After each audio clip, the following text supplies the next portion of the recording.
bom dia, boa tarde ou boa noite. Sejam bem-vindos a mais um vídeo do canal. Eu sou o Cleiton Mo e hoje eu vou trazer mais um conto brasileiro. Dessa vez eu vou trazer do povo Craô. Eu nunca tinha trazido desse povo ainda. Finalmente estou trazendo um conto deles. E esse vai ser sobre o Machado Encantado, cantante. Depende aí como vão querer falar. Mas vamos lá. Bem, o povo Craô é um povo do Tocantins, perto do rio Tocantins, e faz parte do grupo que é chamado do povo Timbira, do grupo do Macro-G. Fala que atualmente a população dele passa um pouco de 3.500 habitantes, e esse povo tem até algumas histórias recentes, questão de, vamos dizer assim, invasão étnica. Porque esse povo teve uma...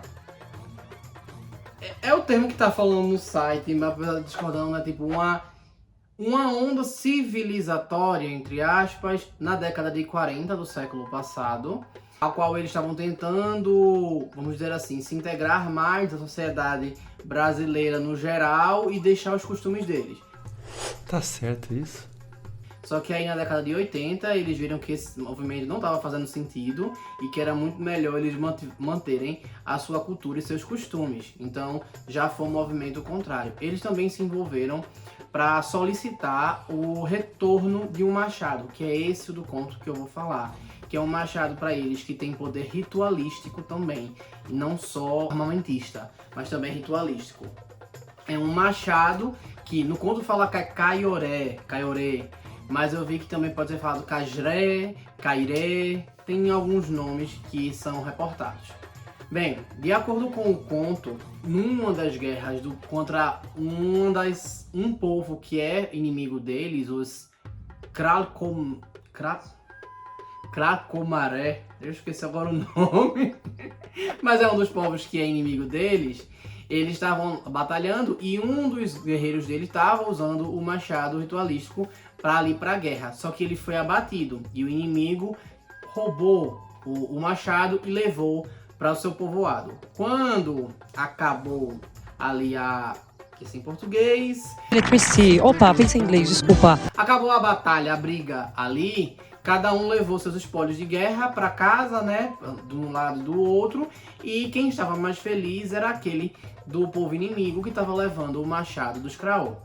Ele leva esse machado para lá e ele já vai se sentindo melhor que todo mundo. Ele era casado, mas ele estava achando que a esposa dele não era boa o suficiente agora que ele era um guerreiro que detinha uma arma ritualística e muito importante do povo contrário, do povo Craô. Por causa disso, ele foi arrumar outra mulher. Que sem vergonhice, né, rapaz? E sempre aquela coisa, né?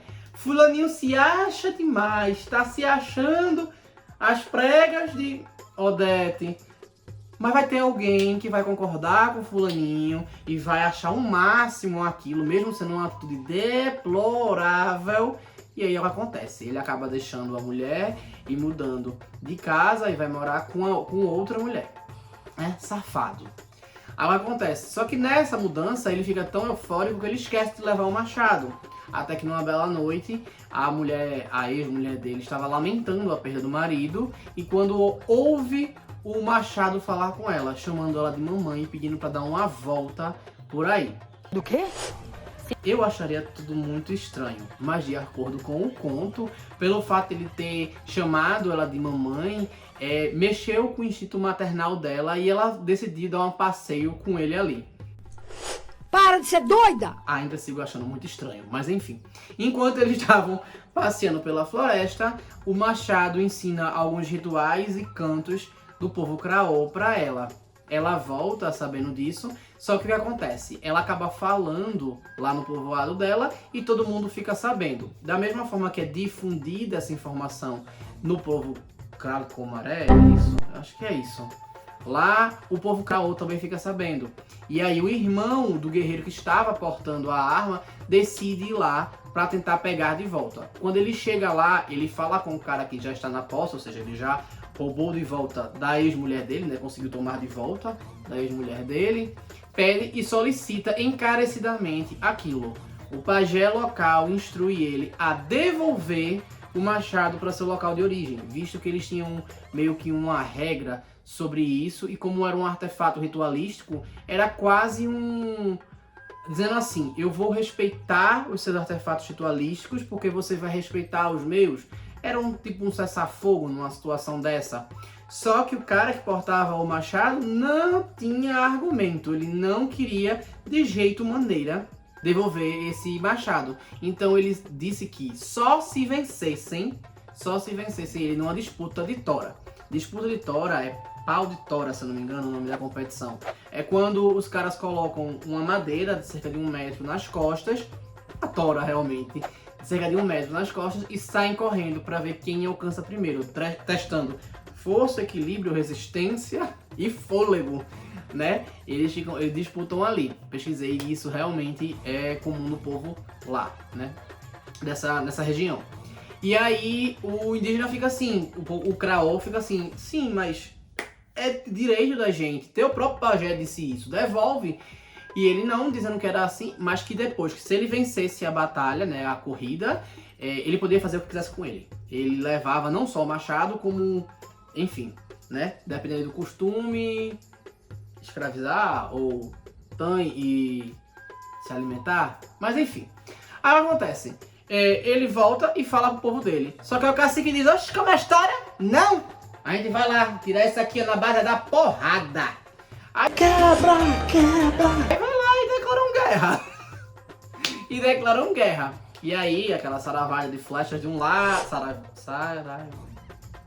Saravalha de flechas? Eu acho que é isso mesmo. Saravalha de flechas de um lado e do outro. E aí eles ficam guerreando ali. O machado agora agindo contra os Craol, meio que sem escolha, simplesmente por causa do uso do outro cara lá, até que esse cara é encurralado por mais de 10.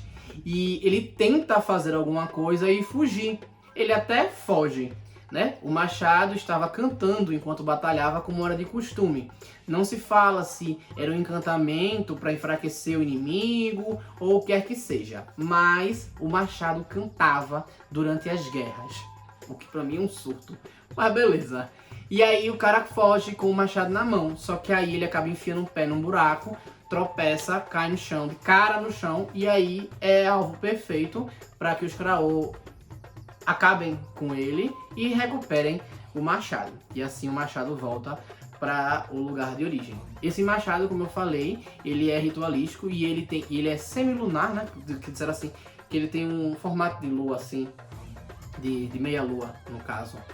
E eles usam não usam só para guerra, como também usam em rituais. Eu tentei pesquisar para ver algum ritual específico que usasse ele e não achei nenhum, mas eu vi que eles estão nas celebrações. Que esse ritual foi tirado desse povo também pelos civilizados, bem entre aspas, né? E aí nessa revolução de 80, da década de 80, que eles tentaram retomar as raízes culturais deles, eles solicitaram para um museu para que devolvesse o machado deles. No final eles acabaram conseguindo, mas enfim. É isso, eu espero que tenham gostado. Então curtam, comentem, compartilhem, se inscrevam no canal. E se não sabem o que escrever, escrevam... O pau cantou. Ah, foi boa. O pau cantou. E é isso, valeu.